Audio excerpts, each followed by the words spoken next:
ಇದಕ್ಕೆ 2-3 ನೋಟ್ ಈ ಕಡೆಯಿಂದ ಹೊಡೀರಿ, ಇಲ್ಲಿ ಕಲೆಕ್ಟ್ರಿಗೆ ಬಂದಿದೆ, KSRTC ಡಿಪೋಟ್ ಬಂದಿದೆ, ಮತ್ತೆ KEBಗೂ ಬಂದಿದೆ. KEB ದುಡ್ಡು ಕಟ್ತಾರೆ, ಅವ್ರು ಯಾರು ಅವೇರ್ನೆಸ್ ಕ್ರಿಯೇಟ್ ಮಾಡ್ತಾ ಇಲ್ಲ. ಆ ನೋಟ್ ಮೇಲೆ ಹಿಂಗೆ ಬರೀ ಅದ್ರ ಕರೆದು ಕಳಿಸೋದು. ನಾವೆಲ್ಲರೂ ಬಡವರು ಈ ನೋಟ್ ತಗೊಂಡು ಹೋದರೆ ಬ್ಯಾಂಕ್ನವ್ರು ಅಲ್ಲೇ ಕೂರಿಸಿ ಪೊಲೀಸ್ ಸ್ಟೇಷನ್ಗೆ ಫೋನ್ ಮಾಡ್ತಾರೆ. ಸಾಹುಕಾರ ಹೋದ್ರೆ ಪ್ರಾಬ್ಲಮ್ ಇಲ್ಲ. ಮತ್ತು ಈ ಸಾರ್ವಜನಿಕರು ನಮ್ಮ ಫುಟ್ಪಾತ್ ವ್ಯಾಪಾರಿಗಳನ್ನು ರಕ್ಷಣೆ ಮಾಡಬೇಕು. ಯಾಕಂದರೆ ನಾವು ಕೈ ಹಸಿಯಾಗಿರುತ್ತೆ, ನೆಂದಿರುತ್ತೆ, ಆಮೇಲೆ ನಮ್ಮದೇನು ಇದಿರಲ್ಲ, ಏನೋ ಲೈಟ್ ಇರಲ್ಲ, ಇಂದ ಹಿಂಗೆ ನೋಡ್ಲಿಕ್ಕೆ ಲೈಟ್ ಇರೋದಿಲ್ಲ. ಇದರಲ್ಲಿ ಏನಪ್ಪ ಅಂದರೆ ಈ ಮಧ್ಯ ನೋಟಲ್ಲಿ ಗಾಂಧೀಜಿ ಬರುತ್ತೆ. ಈ ಮಧ್ಯ ನೋಟಲ್ಲಿ ಗಾಂಧೀಜಿ ಇಲ್ಲ. ಮತ್ತು ಇದರಲ್ಲಿ 500 ರೂಪಾಯಿ ಅಂತ ಬರೆದಿರುತ್ತೆ. 500 ರೂಪಾಯಿ ಇಲ್ಲ, 500 ಅಂತ ಬರೆದಿಲ್ಲ, ಮತ್ತು ಗಾಂಧಿ ನೋಟ್ ಇಲ್ಲ. ಇದು ಫುಟ್ಪಾತ್ ವ್ಯಾಪಾರದಾರಿಗೆ ಭಾರಿ ಬರುತ್ತೆ. ನಾವು ಬ್ಯಾಂಕಿಗೆ ಹೋದರೆ ನಮ್ಮನ್ನು ಪಕ್ಕ ಲಾಕ್ ಮಾಡ್ತಾರೆ.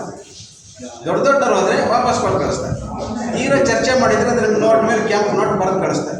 50 ರೂಪಾಯಿ ನೋಟು ಇದೆ, ಅದು ಅಷ್ಟೇ. ಅದರಲ್ಲೂ ಗಾಂಧಿ ಅಂತಿಲ್ಲ, 500 ಅಂತಿಲ್ಲ. ಇದರಲ್ಲೂ ಅಷ್ಟೇ, ಗಾಂಧಿ ಅಂತಿಲ್ಲ, 500 ಅಂತಿಲ್ಲ. ನೋಡಿ, ಇದರಲ್ಲೂ ಅಷ್ಟೇ, ಗಾಂಧಿ ಇಲ್ಲ, 500 ಇಲ್ಲ, 200 ರೂಪಾಯಿ. ಮತ್ತು ಸಾರ್ವಜನಿಕರು ಒಂದು ಗಮನ ಏನು ಹರಿಸ್ಬೇಕಂದ್ರೆ 500 ರೂಪಾಯಿ ಕೊಟ್ಟು 200 ರೂಪಾಯಿ ಇಸ್ಕೊಂಡ್ರೆ ನೀವು ಡೂಪ್ಲಿಕೇಟ್ 200 ರೂಪಾಯಿ ಕೊಟ್ಟು ಕಳಿಸಿರ್ತಾರೆ. ಇದರಲ್ಲೂ ಗಾಂಧಿ ಇಲ್ಲ, ಮತ್ತು ಅದರಲ್ಲಿ 200 ಅಂತ ಬರೆದಿರುತ್ತೆ, ಅದಿಲ್ಲ. ಸಿಕ್ಕಾಪಟ್ಟೆ ಇದೆ. ಇದನ್ನೆಲ್ಲ ಬ್ಯಾಂಕ್ನವರು, ಪೊಲೀಸ್ನವರು ಅವೇರ್ನೆಸ್ ಕ್ರಿಯೇಟ್ ಮಾಡಬೇಕು. ಇದನ್ನು ನಾವೇನಾದ್ರು ಕಂಪ್ಲೇಂಟ್ ಕೊಟ್ಟರೆ ಈ ಕಂಪ್ಲೇಂಟ್ ಯಾವುದೇ ಕಾರಣಕ್ಕೂ ನಡೆಯಲ್ಲ. ಸುಮ್ಮನೆ ನಮ್ಮದೊಂದು ಪೇಪರು ಅರ್ಧ ಗಂಟೆ ಟೈಮ್ ವೇಸ್ಟ್ ಅಷ್ಟೇ. ಇದನ್ನ ಅವೇರ್ನೆಸ್ ಕ್ರಿಯೇಟ್ ಮಾಡೋಕ್ಕಾಗಿ ನಾವು ನಿಮ್ಮ ಹತ್ರ ಬಂದಿರೋದು. ಕಳ್ನೋಟು ಬೆಜ್ಜ ನಡೀತಾ ಇದೆ, ಸಾಕಾಗುತ್ತೆ. ಇನ್ನು 2-3 ಕಳ್ನೋಟು ಬರುತ್ತೆ ನಮಗೆ.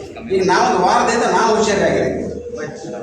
ಮತ್ತು ಕೊಡೋರೇನು ಬೇಡದೇ ಇದ್ದಾರಲ್ಲ, ಒಳ್ಳೆ ಜನನೇ ಕೊಡ್ತಾರೆ. ಅವರಿಗೂ ಗೊತ್ತಿರುತ್ತೋ ಗೊತ್ತಿರಲ್ಲ ಗೊತ್ತಿಲ್ಲ. ಮತ್ತು ಯಾರು ಕೊಟ್ಟಿರಿ ಅಂತ ನಮಗೂ ಗೊತ್ತಾಗಲ್ಲ. ಈ ಬೆಳಿಗ್ಗೆ ಬಂದುಬಿಟ್ರೆ ನಾವು ಬೆಳಿಗ್ಗೆ 10 ಗಂಟೆ ತನಕ ರಶ್ ಇರುತ್ತೆ, ಯಾರು ಕೊಡ್ತಾರೆ ಅಂತಲೇ ಗೊತ್ತಾಗಲ್ಲ. ಮತ್ತು ನಾವು ಫುಟ್ಪಾತಲ್ಲಿ ಇರೋದ್ರಿಂದ ನಮಗೆ ಇದು ಕಂಡುಹಿಡಿಯೋಕ್ಕಾಗಲ್ಲ. ಬ್ಯಾಂಕಿಗೆ ಹೋದಾಗಲೇ ಗೊತ್ತಾಗಲ್ಲ. ಅದ್ರಲ್ಲಿ 500 ರೂಪಾಯಿ, 200 ರೂಪಾಯಿ ಅಂತ ಬರೆದಿರ್ತಾರೆ, 200 ರೂಪಾಯಿ ಇಲ್ಲ. ಅದ್ರಲ್ಲಿ ಮಧ್ಯ ನೋಡೋದು ಗಾಂಧಿ ಇಲ್ಲ. ಬೆಜ್ಜ ನಡೀತಾ ಇದೆ. ಕಾರ್ಗಲ್ಲಲ್ಲೂ ಒಬ್ಬರು ಪಿಗ್ಮಿ ಕಲೆಕ್ಟರ್ ಬಂದಿದ್ರು, ಅವರಿಗೂ ಕೇಳಿದೆ, ನಮ್ಮ ಹತ್ರ ಹಿಂಗೆ ನಡೀತಾ ಇದೆ, ನಿಮ್ದು ಹೆಂಗೆ ಅಂತ. ಕಾರ್ಗಲ್ಲಲ್ಲೂ ಇದೆ. ಆ ಪಿಗ್ಮಿ ಕಲೆಕ್ಟರ್ ಹೇಳಿದ್ರು, ನನಗೂ ಒಬ್ರು ಕೊಟ್ಟಿದ್ರು ಭಾಳ ಬೇಕಾದರೆ ನಾನು ವಾಪಸ್ ಕೊಟ್ಟೆ, ನನಗೂ ಗೊತ್ತಿಲ್ಲ ಅಂತ ಹೇಳಿದೆ. ಬ್ಯಾಂಕಿಗೆ ತಗೊಂಡೋದ್ರೆ ಕನ್ನಡ ನಿಜ ಆಗೋದಂತ ಹರಿದು ಹಾಕಿದ್ರು. ಬ್ಯಾಂಕಿಗೆ ಹೋದ ತಕ್ಷಣ ಫಸ್ಟ್ ಹರಿದು ಹಾಕೋದು ಒಂದೇ ಕೆಲಸ, ಯಾವ ರೀತಿ ಅವೇರ್ನೆಸ್ ಕ್ರಿಯೇಟ್ ಮಾಡಲ್ಲ. ಇದು ಪೊಲೀಸ್ನವ್ರಿಗೆ ಗೊತ್ತಿಲ್ಲ ಅನ್ನೋಂಗಿಲ್ಲ. ನಮಗೆ ಎಷ್ಟೆಲ್ಲ ಗೊತ್ತಾಗಿದೆ ಅಂದರೆ ಪೊಲೀಸ್ನವ್ರಿಗೆ ಗೊತ್ತಿರುತ್ತೆ. ಮತ್ತು ಇದು ಯಾಕೆ ಸುಮ್ಮನೆ ಮೈ ಮೇಲೆ ಹಾಕೊಳ್ಳೋದು ಅಂತ ಅವ್ರು ಬಿಟ್ಟಿರ್ಬೋದು. ಈಗ ನಾನು ನಿಮಗೆ ಪ್ರೆಸ್ ಮೀಟ್ ಮಾಡೋಕ್ಕೆ ಕಾರಣ ಏನಪ್ಪ ಅಂದರೆ ಸಾರ್ವಜನಿಕರಲ್ಲಿ ಅವೇರ್ನೆಸ್ ಕ್ರಿಯೇಟ್ ಮಾಡಲಿಕ್ಕೆ. ಈಗ ಬರ್ತಾ ಇರೋದು ಹಬ್ಬ ಹರಿದಿನ, ಹಬ್ಬದಲ್ಲಂತೂ ಒಳ್ಳೆ ರೀತಿ ನಡಿಬೋದು ಅಂತ ನನ್ನ ಐಡಿಯಾ ಇದೆ. ಮತ್ತು ಎಲ್ಲ ಬ್ರಾಂಡಿ ಶಾಪ್ದ ನಮ್ಮ ಹತ್ರ ಹೂವಿಗೆ ಬರ್ತಾರೆ, ಅಲ್ಲಿ ಎಲ್ಲ ಬ್ರಾಂಡಿ ಶಾಪಿಗೆ ಬಂದಿಲ್ಲ, ಅಲ್ಲಿ ಹೋಗಿಲ್ಲ. ಯಾಕಂದರೆ ಎಲ್ಲಿ ಕ್ಯಾಶ್ ಕರೆಕ್ಟಾಗಿ ಲೈಟ್ ಇಟ್ಕೊಂಡಿರ್ತಾರೆ ಅಲ್ಲಿ ಕಳ್ನೋಟ್ ಹೋಗೋದಿಲ್ಲ. ಇವ್ರು ಬರೋದೇ ಫುಟ್ಪಾತ್ ಹತ್ರ, ಹಣ್ಣು ಹೂವು ತರಕಾರಿ ಸಂತೆ ಇಲ್ಲೆಲ್ಲ ಕೊಡ್ತಾರೆ. ನಮ್ಮದೆಲ್ಲ ಕೈಯೆಲ್ಲ ನೆಂದಿರುತ್ತೆ, ಇದನ್ನೆಲ್ಲ ನೋಡೋಕ್ಕಾಗಲ್ಲ. ಅವಾಗ ನೋಡಿದ್ರೆ ಗೊತ್ತಾಗಲ್ಲ. ಅದಕ್ಕಾಗಿ ಮಾಧ್ಯಮ ಮಿತ್ರರಲ್ಲಿ ಒಂದು ನಮ್ಮ ಮನವಿ, ಒಳ್ಳೆಯ ರೀತಿಯಲ್ಲಿ ಇದನ್ನು ಅವೇರ್ನೆಸ್ ಕ್ರಿಯೇಟ್ ಮಾಡಿ. ಯಾವ ರೀತಿ ಮಾಡ್ತೀರೋ ಗೊತ್ತಿಲ್ಲ ನನಗೆ, ಒಟ್ಟು ಒಳ್ಳೆ ಅವೇರ್ನೆಸ್ ಕ್ರಿಯೇಟ್ ಮಾಡಿ. ಒಟ್ಟು ಈ ನಮ್ಮ ದೇಶನೇ ಹಾಳು ಮಾಡುತ್ತೆ. ಇದು ಕಳ್ನೋಟ್ ಇದೆಯಲ್ಲ, ದೇಶನೇ ಹಾಳು ಮಾಡುತ್ತೆ. ಬರೀ ನಾನು ಒಬ್ಬನೇ ಅಲ್ಲ, ನನಗೆ ಒಂದು ನೋಟ್ ಬಂದರೆ 500 ರೂಪಾಯಿ ಹೋಗುತ್ತೆ.